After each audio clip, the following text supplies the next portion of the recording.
mencari. Siapakah yang dapat mengerti selain Engkau, Yesusku? Terlebih dalam Kau mengasihiku, begitu banyak ku lalui.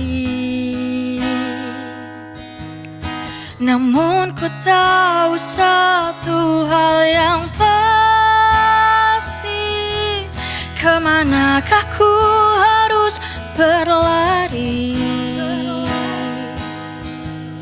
Padamu ku temukan kasih sejati.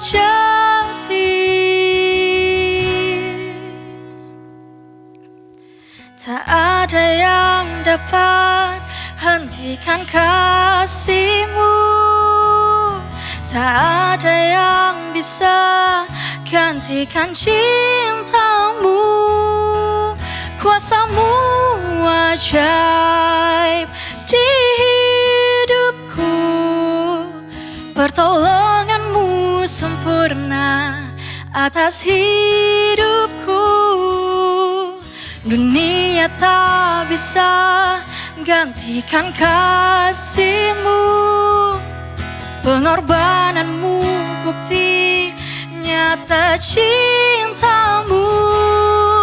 Hanya dalam-Mu ku temukan kasih yang tak terbatas, tak tertandingi, Yesusku.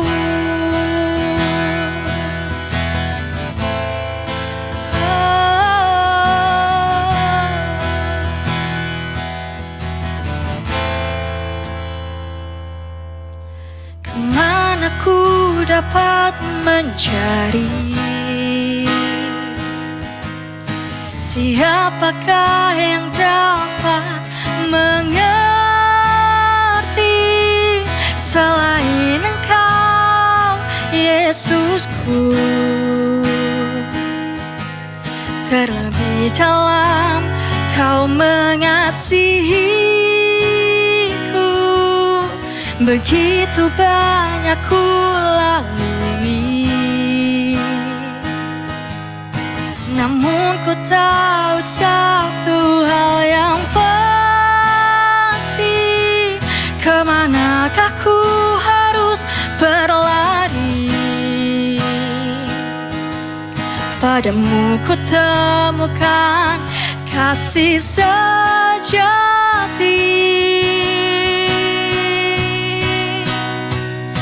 Tak ada yang dapat hentikan kasih-Mu, tak ada yang bisa gantikan cinta-Mu. Kuasa-Mu ajaib di hidupku, pertolongan-Mu sempurna atas hidupku. Dunia tak bisa gantikan kasih-Mu, pengorbanan-Mu bukti nyata cinta-Mu. Hanya dalam-Mu ku temukan kasih yang tak terbatas, tak tertandingi, Yesusku.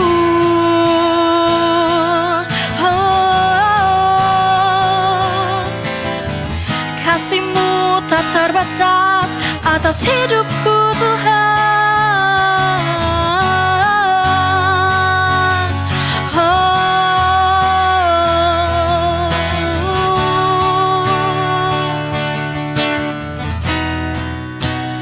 Ku sembah Engkau, Yesus,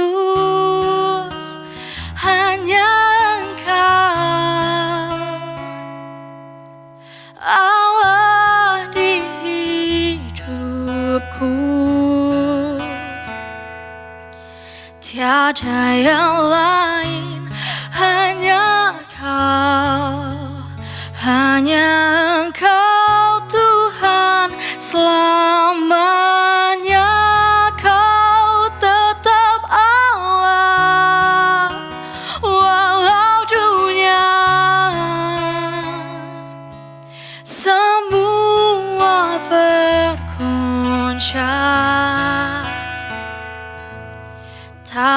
tergoyahkan, kau tetap Allah. Ku sembah Engkau Yesus, hanya Engkau Allah di hidupku.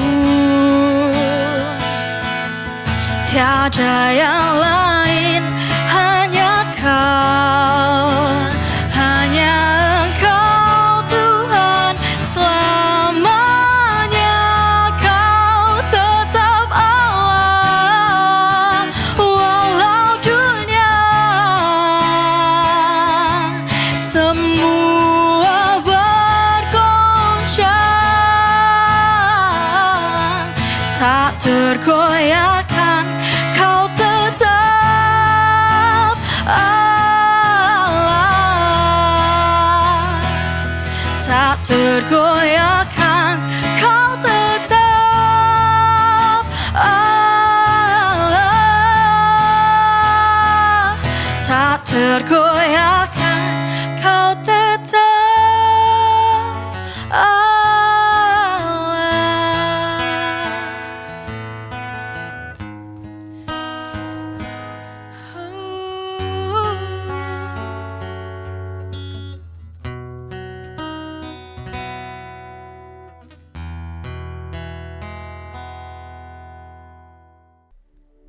Shalom warga Gereja yang dikasihi oleh Sang Raja. Kita berjumpa kembali dalam program Voice of Victory.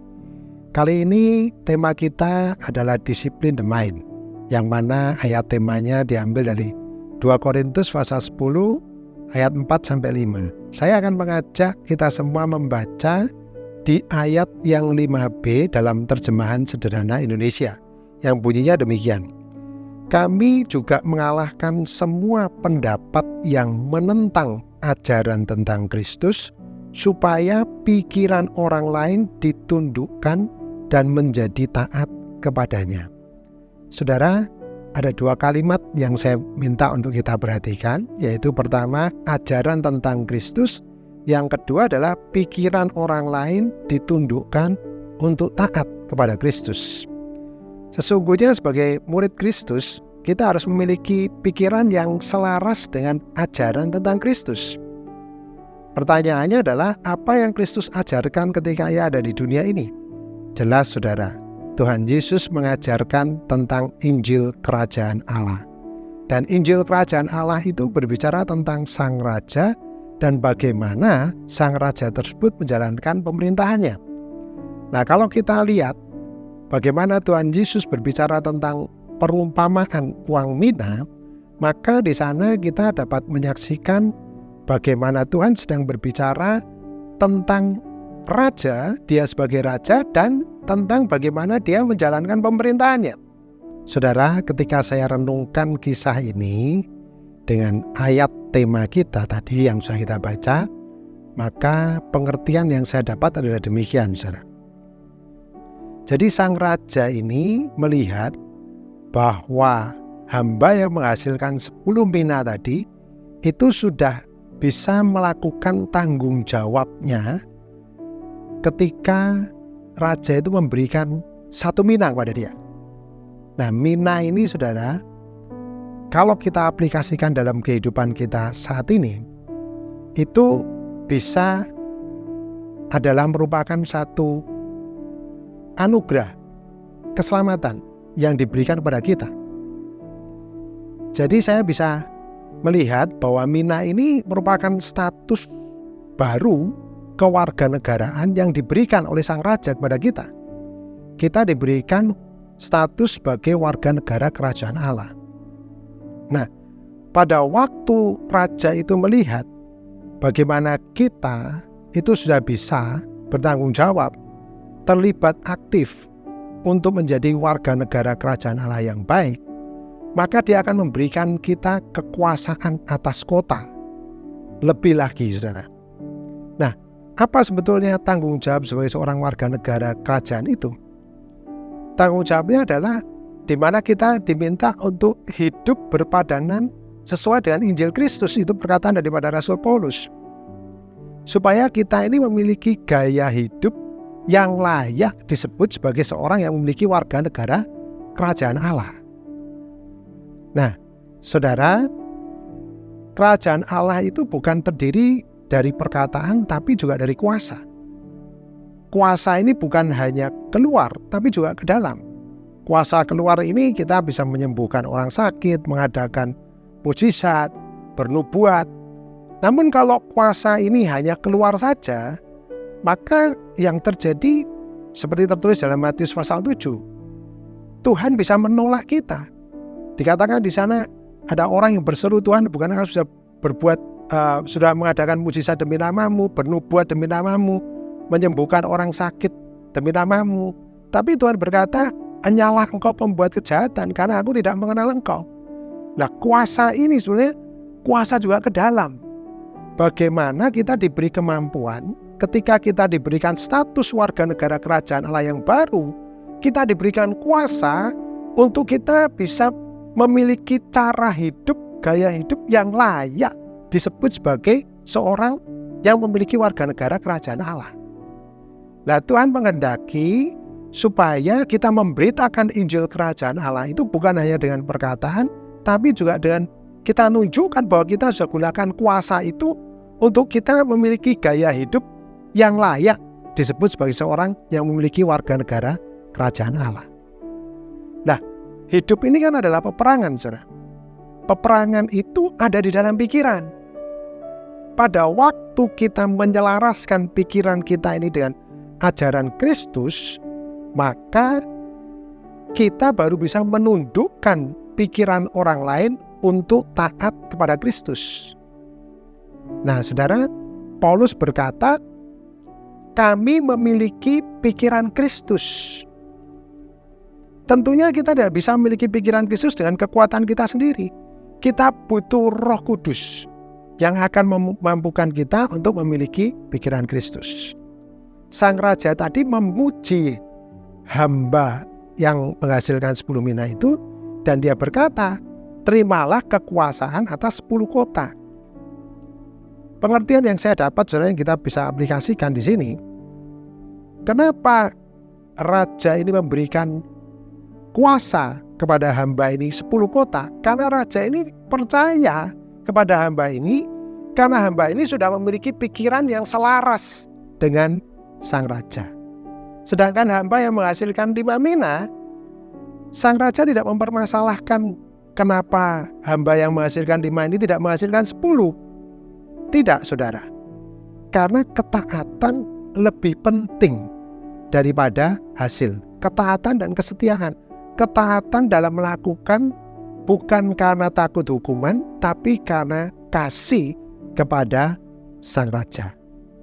Nah, oleh sebab itu, saudara, baiklah kita selalu menjaga pikiran kita supaya pikiran kita selaras dengan pikiran Kristus. Sehingga kita tidak menjadi hamba yang jahat, namun kita boleh menjadi hamba yang baik dan setia. Sehingga kehidupan kita senantiasa berkenan di hati Sang Raja. Dan Sang Raja akhirnya memberikan kepercayaan kepada kita lebih lagi, sehingga banyak jiwa-jiwa dapat dimenangkan untuk kemuliaan Sang Raja. Kiranya firman Tuhan ini boleh menjadi berkat bagi kita semua, dan saya akan tutup di dalam doa. Kami mengucap syukur Bapa, terima kasih untuk kasih karunia anugerah-Mu yang Kau berikan kepada kami. Kau sudah memberikan harta yang tidak ternilai kepada kami. Kau berikan kami status kewarganegaraan yang baru. Kami mau ya Roh Kudus berikan kemampuan kepada kami supaya kami boleh terlibat aktif untuk menjalankan tanggung jawab kami sebagai warga negara kerajaan. Kami mau mengikuti perintah Sang Raja untuk memberitakan Injil kerajaan itu bukan hanya dengan perkataan, tapi dengan kuasa, di mana gaya hidup kami, cara hidup kami boleh menjadi berkat bagi orang-orang di sekeliling kami. Kami percaya Tuhan, ketika kami mengikuti apa yang Kau perintahkan dalam kehidupan kami, maka hidup kami boleh menjadi berkat, nama Tuhan dipermuliakan. Terima kasih di dalam nama Tuhan Yesus Kristus. Haleluya. Amin.